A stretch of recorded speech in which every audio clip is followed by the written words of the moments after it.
Alright, you guys had one time and tried to do this before against a certain Papa, but you failed. Let's run it back properly this time.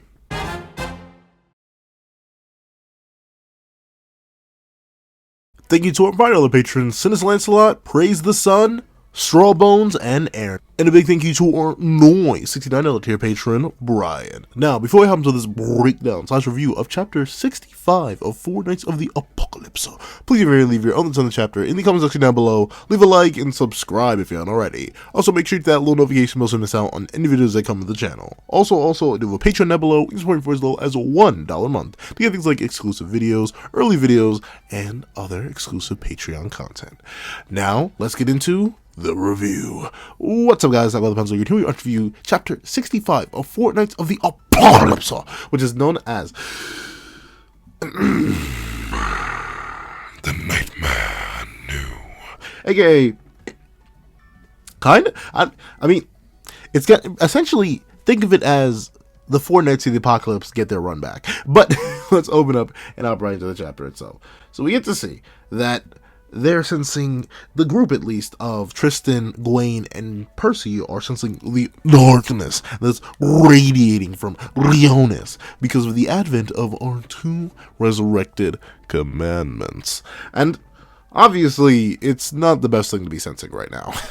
Notably, this group just got done, or at least two of them just got done fighting Pelgard, who showed that he was not no slouch. He was not playing no games with them. Ended up beating one of them directly and getting them to admit inferiority, then causing the other one to have a temper tantrum, and Tristan didn't really fight, so we don't really know how he scales, but essentially, they're going from one big threat to another, so it makes sense why they're a little bit unnerved.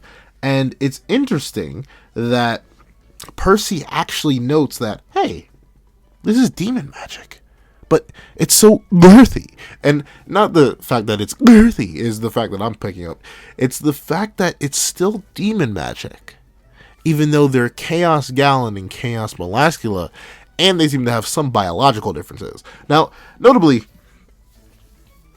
I'm literally stroking my beard right now trying to figure it out. But in terms of Arthur, right, does this mean that he's willing to use the other races as long as they're perfectly subservient to him? Because if it's straight up demon magic, he's not sensing chaos magic. But then again, is Percy a reliable source here? Because he likely doesn't know what chaos magic feels like, and who knows, he may be able to, well, no, he can perceive Tristan's magic, which is light magic. So I don't really know. It's interesting that Arthur's using the other races to complete his ambitions. I figured he'd just be like a by humans, for humans, of humans kind of dude. But then again, Arthur, he's a little cuckoo, so it makes sense that he would just use anything and everything at his disposal, and considering how powerful the commandments were and how much damage they caused to his kingdom, I bet he wouldn't be too mad at puppeteering them around like the meat sacks that he made them into. So it makes sense that he's allowing them to, no, that's the thing though, it doesn't make sense that he's allowing them to use their demon magic, even though technically Arthur is kind of half using demon magic. But chaos is like the perfect, chaos magic is such a perfect balance of light and darkness that it kind of just acts like the other two don't exist. Like, we never saw any of them. I mean, then again, we saw imbalanced Arthur using both kind of separately. He was kind of using more the light side than the dark side. But once chaos magic gets balanced, it's pretty much impossible to tell the difference between, no, it's essentially the sum of the parts are the whole is way greater than the sum of its parts, and thusly it's kind of hard to tell. So it is very important here that this is revealing that any person who's dead of any race could hypothetically become an Arthur puppet, because Arthur doesn't seem to discriminate, at least when it comes to using people. Interesting. And it makes me wonder, we know a group of people they're in the middle of reincarnating right now, and they also happen to be part of a group that's led by one of the previous deities of the world. I wonder if any of the four archangels in the middle of their reincarnations are going to be hijacked by a certain chaotic king. However, coming back to the chapter itself, we get to see that Tristan also makes a very interesting point here. He claims that he's never seen darkness or demon magic so strong and ominous. Notably, the whole idea that Tristan was trained in his darkness powers by Meliodas or Mael, but the thing is, right, unless Mael has some lingering effects of the commandment, he shouldn't have darkness powers. So maybe that would explain why Tristan doesn't recognize a power so vast and mighty and strong and ominous, because Mael was like, oh, you do this, that, and the other, but he couldn't actually show him because he doesn't have a commandment anymore, and or he's just like, I know I shouldn't be putting too much emphasis on this, but unless these Chaos Amp commandments are way stronger than they were pre their Chaos Amps, Meliodas is way strong. Like, literally, base Meliodas, I've said it once and I'll say it again, could solo the entire 10 Commandments, including Zeldris. And as many of y'all know, Zeldris and Galand are not anywhere in the same league. Even if you were to put Galand and Melascula together, which you could hypothetically assume that's what Tristan's referring to, like their combined might, it still wouldn't even scuff base Meliodas' shoes by end of series. That's how big the gap was in terms of raw strength. And this is without their commandments. Like, they don't even have amps anymore because we know the commandments got destroyed. So they're even lacking their power amps. So for Tristan to make a comment that it's so and earthy, like, I'm a little bit thrown off by that. Meliodas, how suppressed are you, my boy? But we get to see that Percival and Gawain lock eyes, and notably, Percy actually ends up grabbing Gawain's hand, and like, Percy is what, 4'11", I believe, but like his hand, he literally looks like a baby. And I know it's because Gawain is literally a Titan, but it is so hilarious to see his tiny, like, his hands, like, hold on, I don't know, whatever, I like just wrap my hand, and y'all do this too, wrap your hand around your fingers and see if you can fit, like, your hands can fit all the way around your fingers. Percy's hands don't even fit, like, his hand does not fit around Gawain's 4 fingers. That's how big the size in their hand difference is. I just find that hilarious, especially now that we know they're both the exact same age. Like, these are two 16-year-olds. One just happens to be 8 feet tall, and the other happens to be 4'11". However, we do get to see that Gawain is somewhat hostile, but I do like this. I do like this. She's a lot more humble than she was before, just by getting one whooping. Like that. Like, that's all she needed. Like, she may have been like coddled by Tristan last chapter and believe like, oh, yes, I have gains. Like she may have been coddled into feeling that, but at the same time, facts on facts, racks on racks, she knows there are beings out there stronger than her. So now she's more willing to collaborate, because she doesn't, like, Gawain pre-Pelgar beating, the moment Tristan even, not Tristan, I should cut that out, but it's a running gag at this point. They keep getting their two names mixed up, and I wish it was an actual gag I did on purpose, but I simply don't. But it's essentially pre-Pelgard fight, Gawain would have launched Percival skyward for even thinking of laying his filthy, grubby little mitts on her. But after a quick humbling, which I was afraid, I thought Dagobah wasn't going to let it, I thought he wasn't going to let her develop even a little bit, but it does seem we got a little bit of development here, because he's like, hey, fine, you can hold my hand, I guess. But we see the reason that Percival's holding her hand is, like, he can tell she's a bit scared too. Like this is obviously a power that is much greater than anything they felt before, like, at least literally. Pelgard obviously is much stronger than he appears, somehow, in some way, shape, or form. He seems to be extremely powerful, but even then, like, this level of power that's radiating from the center of Leonis, it's even more different. It goes even brazier. So even Gawain is like, you know, I may not be the one for this one. I may need to activate the one because I may not be him. But the thing is, we do get to see that Gawain she's still hiding a little bit around. She's like, ironically enough, she's still a line from Pelgard. Don't bother me with that. I'm not scared. I'm just shaking with excitement. Okay, I like it. You know, I can rock with that. I'm not sure if that's supposed to be a direct homage to the Black Knight who just said it a few chapters back. But even if it isn't, I like the line. I think it's good. It's a great way to keep Gawain's confident character intact while still showing the slightest hint, whiff, taste, if you will, of development. And, you know, I appreciate that. Baby steps. And we get to see that before any of them even, like, begin to move back, because obviously they're gonna have to return to Leonis to help out, or at least in their views, at least see what's going on, gosh darn it.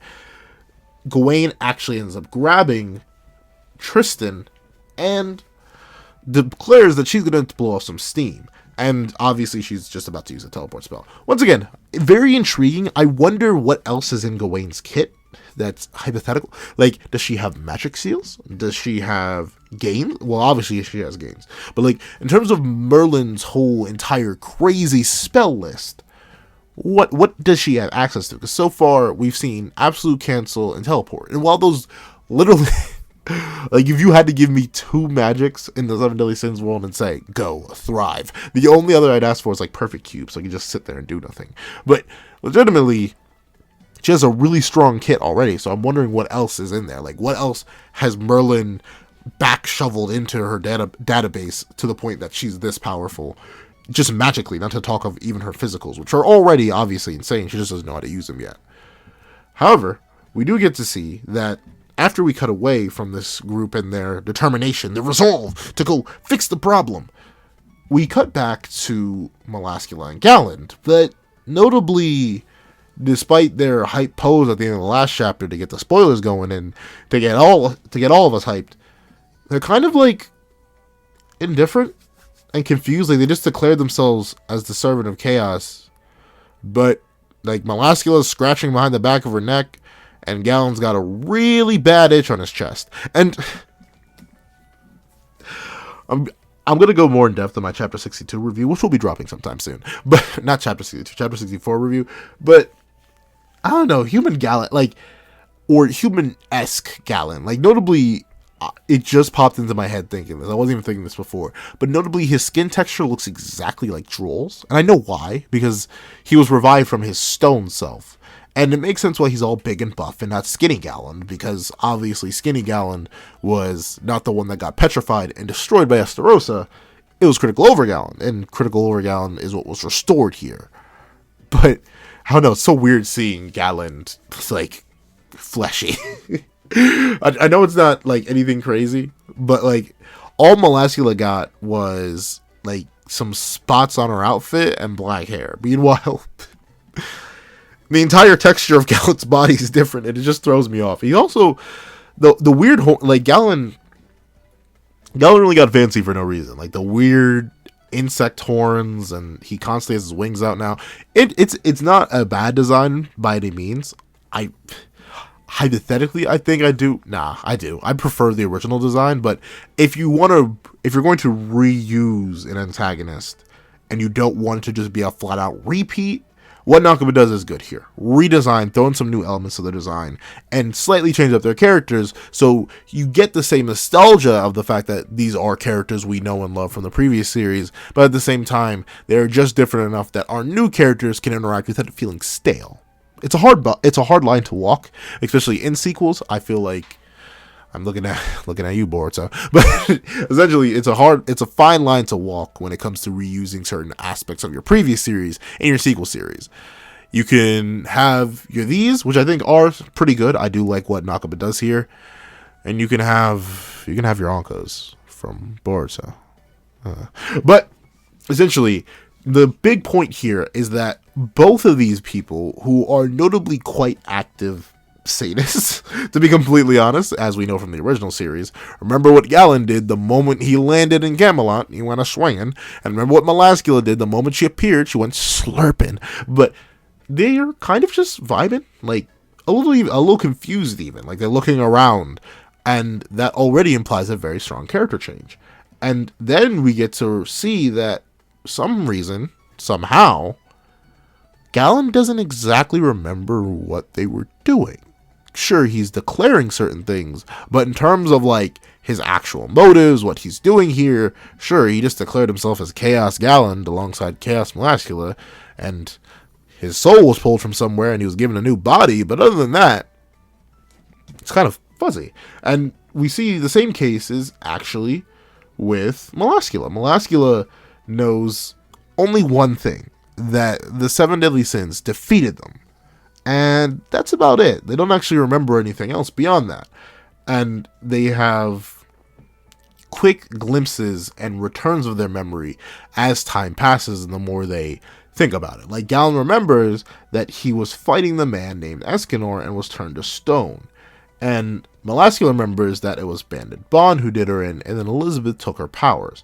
However, notably, at least for now, their memory stopped there. And the reason that's so kind of strange is that I'm trying to think. Let me see. At these points, were their commandments removed from them? I'm wondering, like, Arthur's very specifically restored them with limited memories, and on top of that, he also, like, they have limited context. Because remember, Galand didn't die when he was turned to stone. He was conscious. The person who actually came along and killed him was Estarossa, which was at least a couple of days later. I want to say weeks, but I gotta remember, like, the back half of Seven Deadly Sins, essentially right after the Elizabeth memory reveal, takes place across, like, 3 days. So maybe not that much time passed, but I feel like Galand would distinctly remember the betrayal of Estarossa. You could hypothetically write that off as just like, oh, Estarossa isn't canon anymore. Like, Mael exists now, and even in death, even though like he died, the rewrite or the erasure of the rewrite by original Gother kind of just like booped that fact out of his mind that Estarossa even existed, so he kind of just thinks he dies against Escanor. But I would say that, but the same case is with Melascula, because she didn't just die as like she was a snake, yeah, and her powers were taken away by Elizabeth. But remember, she was a witness to pretty much everything up until the point where all the commandments, the curses, and power-ups were gathering, and she popped out of Merlin and went boop, like her commandment straight up left her. And ironically enough, she just straight up never died. Like, and I guess it makes sense that she only, but I think she was sentient as a snake still. I'm not sure if not, but it's very interesting that they only have very like specific points in their memories. The high points of their memories rather than the lowest points. Because to be fair, obviously death against Escanor is a lot more valiant than death against Estarossa, who's just coming to snatch your commandment. And obviously being carried around in a tube isn't the best memory to have. And another reason why I can at least guess that Melascula's memories are reduced a lot more to a point way before she never died, but way before a point she really was taken out of the narrative, is because Merlin likely asked Arthur to like keep any of the time as an experiment sealed away so she wouldn't be rebellious. Very, very interesting. I'm intrigued to see where, because like this obviously opens a rabbit hole. I'll probably make a whole video talking about like the hypothetical chaos candidate returns that could come from this, considering we have this established here and now. But in that same vein, the fact that it comes with these caveats is very, very interesting. The Chaos Return, I'm intrigued to see if any other characters get revived. What are their limitations? What will their memories be? And as we see in this chapter, what will their new powers be? However, we don't have much time to worry about that, because the Holy Knights are like,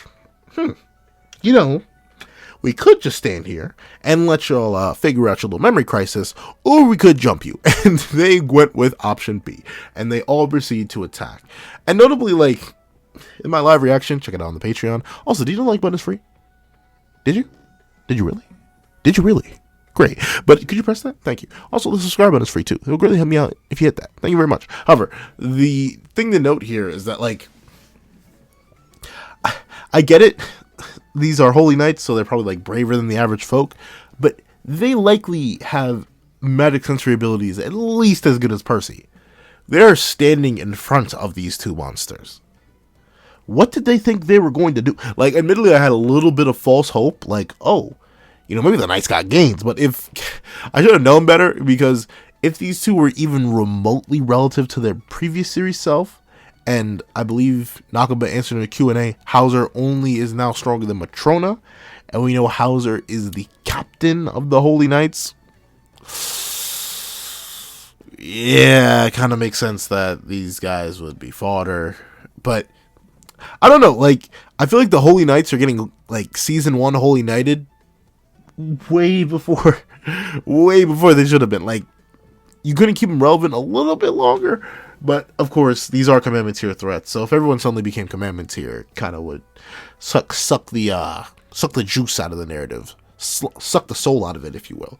However, we get to see, while Galand is just sitting there face tanking everything, because he's so thick, Galand and his body's probably made of stone and everything. Melascula does seemingly get hit, but as the Holy Knights like retreat and reform, they see that not only is Galand completely unharmed, but Melascula seems to have some sort of weird floating human mouth snake thingamajig around her instead of her darkness. Very interesting. So Galen's allowed to use his darkness, or at least dark constructs, considering his wings are out and all of that, and obviously his pants. He's not. He ain't. You think Galen's packing? He has a family. He's the only, outside of Derriere and obviously Meliodas and Zeldris, I think he's the only known commandment member to actually have family members confirmed. So who knows? Maybe Galen's packing. That's why he got the pants on. But obviously we get to see that they just couldn't do anything. Interesting thing to note, though, I guess.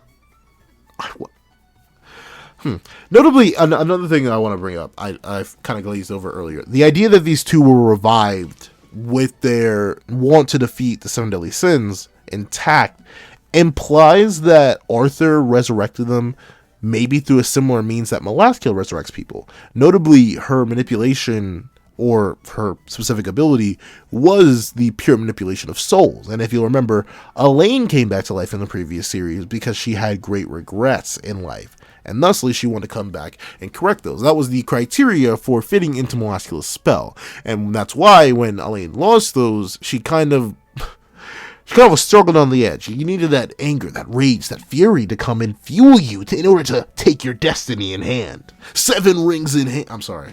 I should not be making a Sonic and the Secret Rings reference. However, the reason I bring that up is just because it's interesting to see that hypothetically Merlin could have altered this spell for Arthur and infused some of his chaos magic into it, or Arthur could have been told about the spell and just mimicked its effects. However, I really don't know about Galand, because supposedly his soul was wandering around in purgatory, but they managed to bring him back. Interesting. And then we get into another interesting thing, right? So we see in this page where Melascula has her weird snake human mouth thingamajig with eyes. Galand, with that long fingernail, bro, cut that thing. Like, jeez, get the halberd back, bro. Get the halberd and just take that thing off. But we see that Galand, since he lacks his halberd at the moment, he activates something interesting. Battle spell Coda. And notably, all these beings before him just get blown away. Like, this is a massive slice of light. Notably, it's very interesting. I mean, obviously, it's just white coloring, so it could not be light. It could just be energy. But once again, it's not darkness. And this is not, like, notably, if you'll remember, Galand and a lot of characters from the previous series, if they just swung their weapon hard enough, they were splitting the ground for a couple miles. Like, that's just, it's kind of the norm in Seven Deadly Sins. Like, we can't show you the fact that these characters are planetary, but we can have them rend the planet apart pretty easily. But notably, that came from physical swings mostly. But this is specifically a battle spell, Coda. I'm assuming this is an Arthur or Chaos Galand exclusive thing. I'm not sure if I should go back and add this to original Galand's kit. Like, the thing with original Galand is that he seemed like a dude that didn't have access to, like, outside magic, or, like, would use magic spells and stuff like that. But then again, he seemed very content just fighting as he did, so who knows, maybe he had this all along.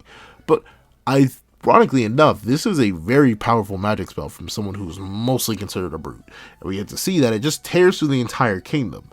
Mainly, cleanly. Like, notably, a lot of the cracks that were put in things are just like a straight line. While in the previous series, when some cracked, it like fell and fumbled all apart. But then we get to see that Galand, after hearing the question of, did he cut Leonis in two? He's like, oh, I mean, yeah, but don't worry, I didn't really kill a soul. I didn't harm anybody. My master told me not to.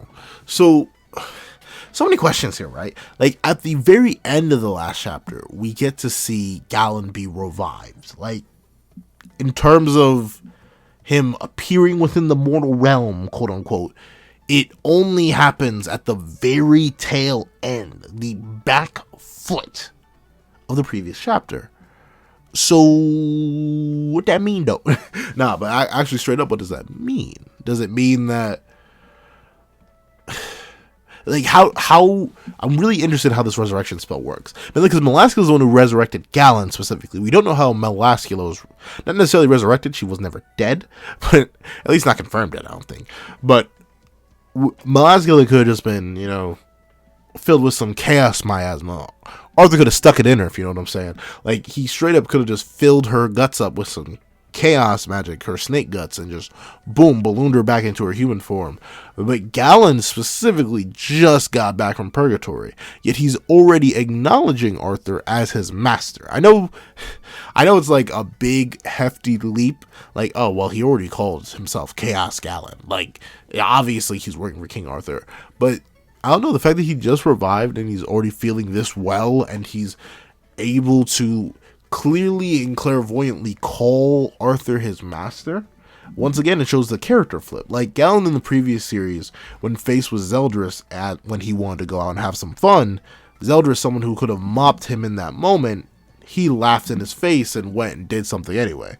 Meanwhile, Galand is out here specifically sparing lives because Arthur told him to, which is making me question how much of this is a controller and how much of this is AI. Like, is Arthur like currently just like on his Game Boy just like, and he did like Kuroso go back forward, L plus A, right stick, like, and he just did Battle Spell Coda, the secret super special move?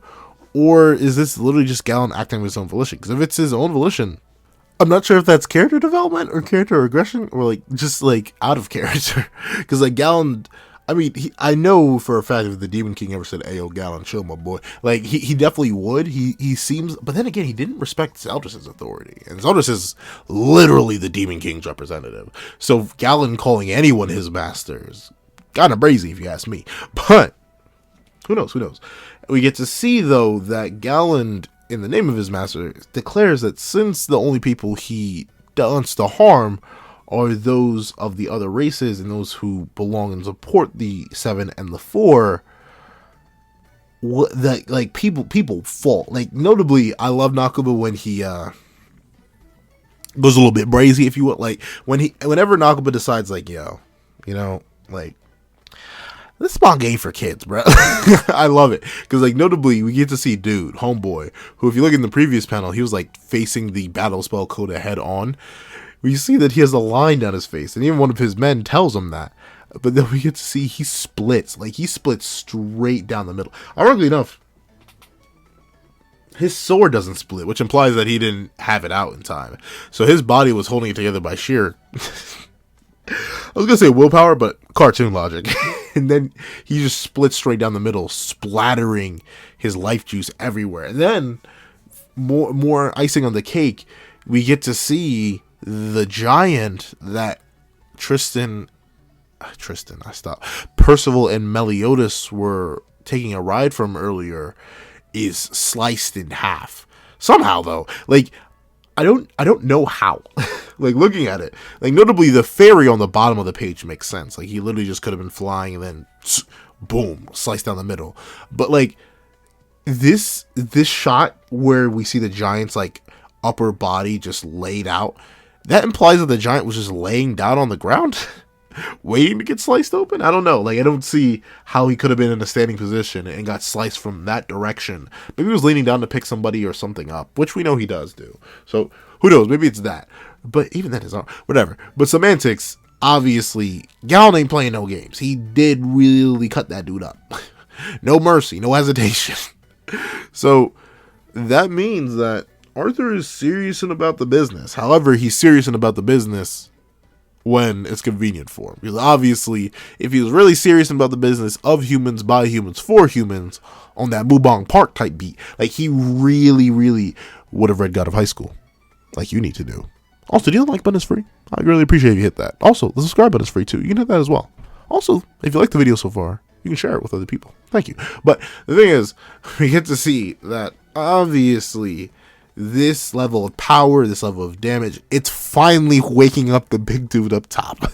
Because we cut back to the Leona's castle and we see that Meliodas, now notably, I know all you.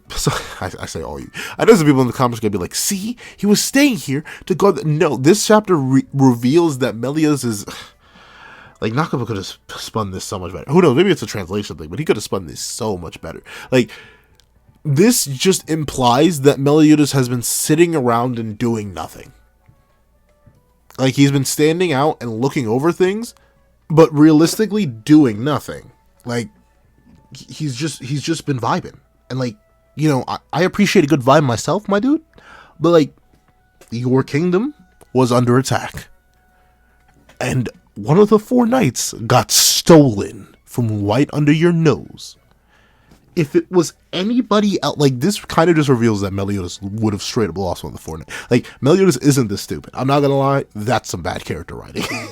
Like, the fact that he's literally sitting there, right? And like they tell him, hey yo, King Meliodas, some shady figures are attacking the town, and Meliodas is like, oh, I know.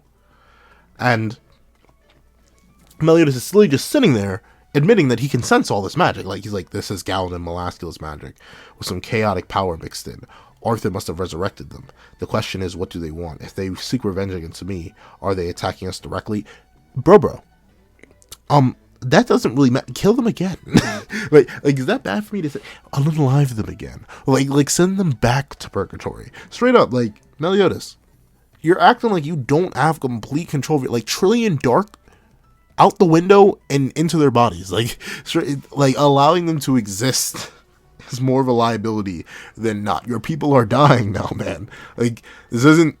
Well, then again, he had Hellblaze back then. So, really, this isn't... You aren't a baby anymore. Dude, take care of the problems in your kingdom. Like, he really was just on standby, not doing anything, as Pelgard invaded, destroyed, probably nearly slaughtered some of his people, and kidnapped one of the 4 knights. I want to bang my head against the wall. Like, admittedly, sometimes... Nakaba, I know it's weeks between chapters. Like, technically, Meliodas went into the castle a few months ago at this point, but you gotta remember, well, at least we gotta remember, and you too, Nakaba, this is at best an hour of time passing, and I doubt that. It was even that long. So Meliodas being this dumb. It's not it. However, we do get to see an old friend, Gilthunder.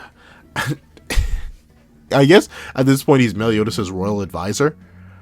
Not gonna lie, I mean, it's not necessarily an underwhelming role, because obviously that's pretty important, but at the same time, Gil,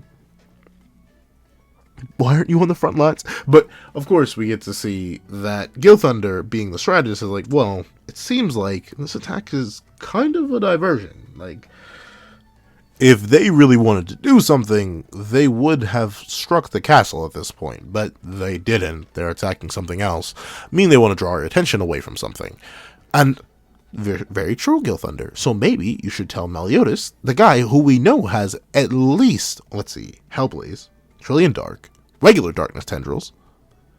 I think that's it. So, like, tell the guy who has at least 3 projectile attacks that he can quickly launch somewhere and control with his literal mind to take care of them, and then go do something else. However, we get to see that, just everyone of y'all who predicted it, that Meliodas would end up. He wasn't yet, unfortunately. I really honestly would have been preferred to be proven wrong than this outcome. Like, a lot of y'all were saying, Meliodas is interfering because he's protecting the king. Meliodas is interfering because he's protecting the king. Meliodas is interfering because he's protecting the king. Would have preferred that to this, where Gil has to tell him that obviously the fact that the reason they retained the initiative in Camelot is because of the vision. But that's, once again, the weird thing about this entire scenario, right, is that Arthur should be strong enough. Like, and we, at this point, it's more so becoming a plot hole, or like an extreme plot convenience, that Arthur himself hasn't shown up. If Bartra really is the only mitigating factor between this war being in Leonis' favor compared to Camelot, what is stopping Arthur from just showing up and bodying them? Because I keep wanting to say Meliodas, but if Meliodas can't quickly deal with, like, literally, like, he should be able to off-screen Meliodas, Galand, and Galand. Unless this chaos amp that he mentions, or this the darkness infused with chaotic power, like unless that amp really is brazy, like straight up wipe the universe brazy, like some crazy mess like that, it does not make sense for this man to just be posted up and chilling like a villain. Well, he was like a villain, but chilling like a villain right now. Like, broski, do something. Like, straight up. Why are you just sitting around and letting this happen? Attack them. But of course, I feel like they wouldn't be like that sometimes, because now Meliodas is going to go protect Bartra. We get to see the third lost hood, and notably, like, my previous idea of who this last hood would be, I thought it was going to be Jericho, just to, like, have a nice twist with Lancelot. Like, Lancelot, he's been looking for Jericho. This is obviously a big part, but she shows up here and now, and she's under control of Arthur, putting Lancelot in a very conflictive scenario. But that would essentially, assumedly in my mind, kill the entire plot with the Star-Visored Knight, unless Jericho is the Star-Visored Knight, and this ends up being, like the hood comes off, and it's the Star-Visored Knight, and then you take the mask off, and then it's Jericho. Like, you could go with that multi-layered reveal right there. And it would line up with the idea that, in the previous chapter, the third hood does clearly say, like, oh, I know the kingdom better than anyone else. However, with that line intact, and the whole idea that we know they're going for Bartra in particular, I think it would be pretty, I mean, it'd be sick and twisted, but imagine if this was Veronica. Like, Bartra's, I believe, second daughter. Because notably, we see someone is with Bartra right now and feeding him. And I honestly can't tell if that's Elizabeth or Margaret. I'm just, like, due to the coloration of the hair, I want to say Elizabeth, but that could just be the light rays essentially trying to trick me. But at the same time, Gil is here, so Margaret can't be too far away. So, I don't know, hands up in the air and kind of confused. I'm really wondering who this third hood is. And we get to see, like, it makes sense. It makes sense. Don't get me wrong. But it still does disappoint me that the Holy Knights are still so useless, bro. Like, I'm not mad. I'm just disappointed, alright? Like, the fact that as Meliodas declares that he's going to go protect Bartra, Gil Thunder, I know, season 1 is literally going on a decade old at this point. Like, what, the anime dropped in, like, 2013? It's almost 2023. But, like, I know it was a while ago before they were even relevant, or a long while. But the fact that Gil Thunder just clearly states, but Meliodas, what about the enemy forces in town? Nobody but the sevendeadlysins can face such a like, I get it.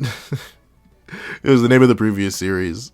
Obviously, they're likely going to be a big factor here and now, but the fact that no one else is relevant to these kind of threats except for the Sins and obviously the Four Knights, I don't know. It's a little disappointing, especially considering you had I would have accepted any excuse. I know, like, the power scaler in me likely would have started knocking on my door, let's say my brain is split into two sections, really three. Like, the basic self that enjoys a narrative upon first reading, which you'll usually see in my live reactions. The power scaler, which has been hidden for a while now. He's taking a break in the back. And 3, the logical analysis kind of dude. And that's kind of the power scaler. Like, if the power scaler and the one that enjoys things did the fusion dance, that'd probably be the third one. But even the third one and the power scaler would very likely be a little bit upset if the Holy Knights went from barely, like, red demon, gray demon level to commandment tier, but at the same time, I would have greatly preferred if they were a bit relevant. But obviously they're not, even with this many years of training. And to be fair, this was already established. Like, I believe in a previous Q&A, Nakaba straight up said, oh yeah, how's it stronger than Matrona? And unfortunately, Matrona's pretty fodder to, like, every single command. Even the weakest commandment, Fraudrin, pretty easily backs up Matrona. So it makes sense that if Hauser's the captain of the Holy Knights, and he's only stronger than Matrona, and him and Gil are, like, everlasting rivals, it wouldn't make sense for Gil to be, like, many times stronger, and thusly it makes sense for the Holy Knights to not be that powerful. But what do you guys think? Actually, question for y'all. What do you guys think about that? Do you guys wish the Holy Knights were relevant? And I mean the Leonis Holy Knights, not necessarily the Chaos Knights. Or are you fine with them just like not existing? We have to still rely on the Sins and the Four Knights only. Tell me what you think down below. Also, did you know like when it's free? Did you? Thank you. If you could hit that, I greatly appreciate it. And also the subscribe button is free. I'd also greatly appreciate if you could hit that. Both would greatly help me out and greatly help out the channel and the video. Alright, but we get to see that Meliodas is putting his faith in the Knights. And another thing I need to mention real quick. Obviously, it's cool that Meliodas has faith in the Knights. I'm glad. They had their failed run-in with Pelgard, obviously, but now they can hopefully they can get a run back against the commandments and do something, which is going to, like, we're going to have to make some assumptions. Unfortunately, we don't know how much this chaos amp does. We don't know how much it is relevant to a commandment amp. Bada bing, bada boom. We're just going to assume they're equal to their previous cells, just with slightly different variations and fuels, because now we're finally going to get some scaling. So Pelgard, depending on how this fight is handled, Pelgard could be commandment tier, which really makes the Holy Knights of Leonis just suck. Like, if Pelgard through this ends up being scaled to commandment tier, like if Percy does anything to Galand or Melascula, wow. But of course we get to see that Galand and Melascula are apparently just like, forget it. You know, we don't really know how we got here. We don't really care, though. Let's just cause some havoc and get the sevendeadlysins to show up. As if y'all wouldn't get mopped again. Like, this is the only reason I think they may, either they themselves believe they may be amped, or there may be, like, some hidden juicy amp in there, or something like that. Because why would they suddenly believe they're powerful enough to take on the Sins if they both already remember being defeated by them? Like, now, nothing in your track record indicates that anything has changed up to this point, so it seems like taking on the Sins would still just be like a direct admittance of death. But hey, you know what? Can't knock their hustle. Stay confident, everybody. Stay confident. Be like Melascula and Galand. Get your gains up and be happy. But of course, we get to see that Melascula and Galand, they are not alone. They will not be allowed to wreak havoc across the kingdom of Leonis without interference, because the squad pops in. And the squad is Gawain, Tristan, and Percival. And I love their various reactions. It's like, you know my favorite thing about Nakaba is that he includes a bunch of little details. And you can tell by how both Percival and Tristan are reacting. This obviously is their first ever teleport, which does make sense considering the only other main teleporter we know of was mainly Merlin and Vivian, and I doubt Vivian's just randomly giving out teleports. And who knows, maybe that Thetis character that was mentioned a little bit back also has access to teleportation. But you can see by the shock and confusion on their faces that they just were not ready for this. And meanwhile, Gawain, who's likely done a bunch of teleporting, has this malicious grin on her face. Really, really cool. Great way to show the differences between characters. And then we get to see that Galand was not given pants. Like, I know Nakaba... The weird thing is, Nakaba did detail him. And, like, I believe it's a thing. I don't think Nakaba has assistants. I'm pretty sure I read that somewhere. If I'm wrong, correct me on that. But that means Nakaba went out of his way and designed Galand's knee. Like, he put shading on them and everything. Like, in fact, yeah, he did his, like, signature Nakaba cross-hatching on them. Like, notably, Nakaba's shading and his cross-hatching are two different things. In fact, I think he mostly uses cross-hatching, which gives a lot more, like, implied depth rather than like actual depth, and I believe it's a whole lot simpler. But in actuality, like, he went and did that and just straight up forgot the pants. And it's just weird seeing Galand gooch. But of course, we see that after being a little bit confused on how they just teleported in, Galand actually begins to flash back. He notices that, wait a minute, that scent. And like, I know Nakaba has... I was about to make a horrible joke. But I know Nakaba understands his magic system just as well as we do. A.k.a. not completely. But, like, it's so weird that he says... like, Galand doesn't even have a nose.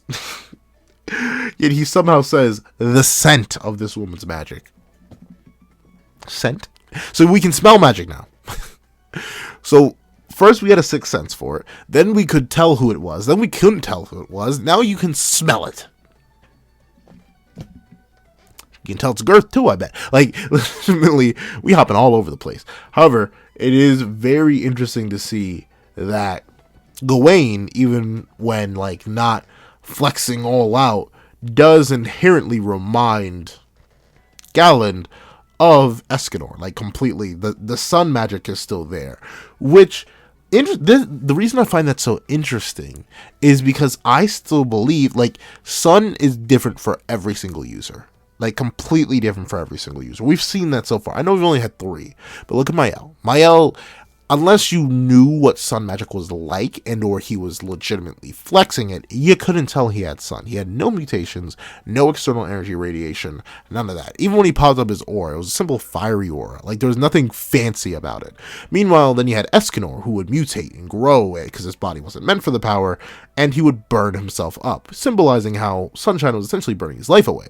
And then you have, which actually, hold on, that justifies the difference between Mael's grace being referred to as sun consistently by usually himself and the archangels, because they're the original ones who got it, and obviously that was likely what the supreme deity named it, then Escanor renaming it to Sunshine. So I wonder if this new variant of Sunshine may be called Sunlight by Gawain. That's mainly because her magic seems to have similar effects to a degree, like she can release heat waves and stuff like that, but notably we haven't seen any cruel suns. We haven't seen any release of that magic in a similar vein to the previous 2 users, and the only release we've seen is when she activates that golden magic aura and has miniature suns, miniature sunlights floating around her.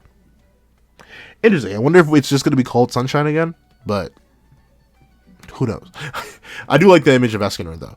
Even though, like, I get it, this is definitely just, like, for us.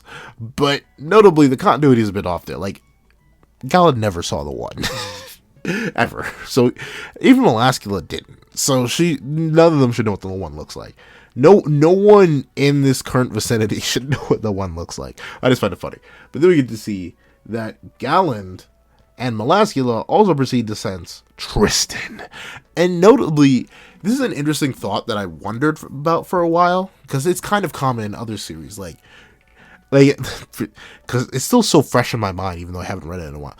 Bleach has Reiatsu, and, like, notably, you can sense different types of it, and I feel like Bleach has, like, a somewhat hereditary system. Like, the noble clans have the Reiatsu has a certain refinement to it that you can feel.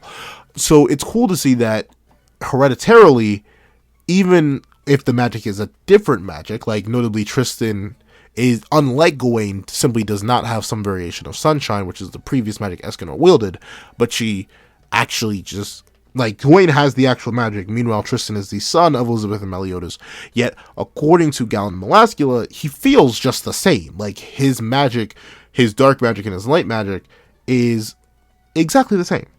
Interesting. And a weird thing is, right, I mean, I guess that's the last thing they knew him as, but I find it kind of awkward that they refer to him as Meliodas, the dragon son of wrath. Like, did they ever call him that? Like, once again, this is why I'm so convinced that this may be Arthur speaking. Like, he may have, like, he may be sitting back in his throne room playing them like a video game or something like that, like Meliodas, the dragon son of wrath. I don't think Meliodas even ever addresses himself like that in front of them. They would know him as Meliodas, leader of the 10 Commandments. And, like, once again, similar to the image of the one popping up versus the image of Escanor that Galand and Melascula actually got to see, it's kind of, I think it's mainly for the audience. Like, it's for readers to get a bit of fan service in there, and also to intrigue new readers to Four Knights in the old series. Like, calling him Meliodas, Dragon Son of Wrath, it does not work for these characters because they should know him as that unless they're being controlled directly by Arthur. And that's really it. Like, that's the only thing that could possibly make sense in narrative, but out of narrative, it acts as a good way to, like, hype up these previous characters. Like, they're Danes, they're immaculate. And notably, Elizabeth being the daughter of the supreme deity is just what she is. So that would make sense. Though, once again, thinking, calculating. I don't think they ever saw her in that outfit. Let's see. Did Galand even ever meet Elizabeth? Not that Elizabeth. He met the Elizabeth, maybe, of like 3,000 years past. And I think by the time Melascula, yeah, they literally never met. Yeah, like, Galand has no idea what Elizabeth looks like, at least in her modern human incarnation, like what's shown here. And at the same time, I think, yeah, by the point in the narrative, Elizabeth was in that, like, coat, dress, outfit thing by the time Melascula actually saw her in person, so. Once again, just more of their iconic imagery rather than imagery that they would actually know of. And enough of me, like, ranting about continuity. I know it's for. I get narratively why those images are being used, and I think they're cool. But we get to see... Oh, one other fun fact. I'm sorry, I know I keep leaping back to that image. And especially considering I'm drawing it, I probably shouldn't be putting too much attention on it. I wonder what editing me will do. Actually, no, I know what editing me will do. Nothing. But the thing is, if you look at his tie, that's not the tie Meliodas wore in the original series. That's the tie he wears currently. So Nagaba really said, forget it. Like, you could have argued that maybe just the Meliodas Son of Wrath title was something that was a little bit off about that. Like, they shouldn't be calling him that. But also his visual appearance, just like Elizabeth's and Escanor's, should be something that's not in their mind. And it's all because of that tie. But, of course, we get to see that Percy, now that he's directly in front of these earthy beings, he's like, wait, hold on now. Will we fight them? Like, and this is interesting. This is a much more drastic reaction. This is a much more drastic reaction than the one he had to Pelgard, which makes me wonder, is Pelgard actually... That's the thing. I wonder if Pelgard's actually commandment here. Because the fact that Percy's, like, actively sweating and in fear is something that he didn't have. But then again, Pelgard wasn't necessarily intimidating to Percy. So maybe not. Maybe Pelgard is commandments here. It's just that these two have a much more intimidating aura than Pelgard. That's why Percy's so on edge. However, he doesn't necessarily get an answer because Gawain is like, time to blow off some steam, baby. And we get to see that. Yo, I love Tristan. Like, he's growing on me more and more chapter by chapter. I'm not going to lie. Like, he had a very, very, very rocky introduction. I won't lie about that. But seeing him now, like, how dare they resurrect these brutes? Like, I don't know. I kind of like it. He is on, like, politically correct demon time. Like, have you ever been insulted properly? Like, someone didn't, like, just cuss you out. Like, they straight up fundamentally broke down your character and explained why it made you a poor individual. Like, that's what it feels like Tristan will do. And I really, really like that. I don't know why. But then we get to see that a certain someone is strolling up. And it's like, look at this disaster. You're going to pay for this, you garbage. And then Galand proceeds to recognize it once again. While Melascula and Galand. Bond of the Seven Deadly Sins, Foxen of Greed, and the Hateful Fairy Clan Girl. Notably, now this is interesting. It really makes me wonder, like, it may just be the hereditary magic thing, but unless Lance has some sort of fusion of their powers, it doesn't make as much sense for them to be able to discern that Lance is specifically their kid. I mean, maybe they just, no, it specifically says, like, wait, I sense. No, it can't be. So, like, they actually can just mentally discern that Lancelot is their kid. Which is pretty I mean, the reason I say, like, the assumption that this is Meliodas and Tristan, Meliodas and Elizabeth's child makes more sense, is because it's very likely that these two extremely powerful beings, the literal son of deities, the son and daughter of two deities, would probably have a much more distinct magic sense. Meanwhile, Bon and Elaine, like, they're a special human and a special fairy, but still, very interesting that their power mixed is so clearly discernible. However, we get to see that the squad is asked, who are they? And Lancelot's like, oh, no problem, bruh. We're the Four Knights of the Apocalypse, the Knights of Prophecy, here to crush the forces of chaos. And we get this really nice end shot. Like, I'll admit, It's hilarious because we get to see Lance is very confident. Like he's stanced up, hands in his pockets, ready for battle, big old stupid grin on his face. But then you also get to see Gawain stanced up, big grin on her face, like, yeah, let's do this. You get to see Tristan a little bit more worried. But then you get to Percival's like, he's in a semi-squat, gripping his fists and sweating, like, oh no, I'm still too weak. Like he's straight up like, oh no, I'm gonna have to get a death amp again, aren't I? Like he's realizing how much trouble he's in. However, that's where the chapter ends, and I will admit, I do like it. I'm not gonna lie. But the weird thing is,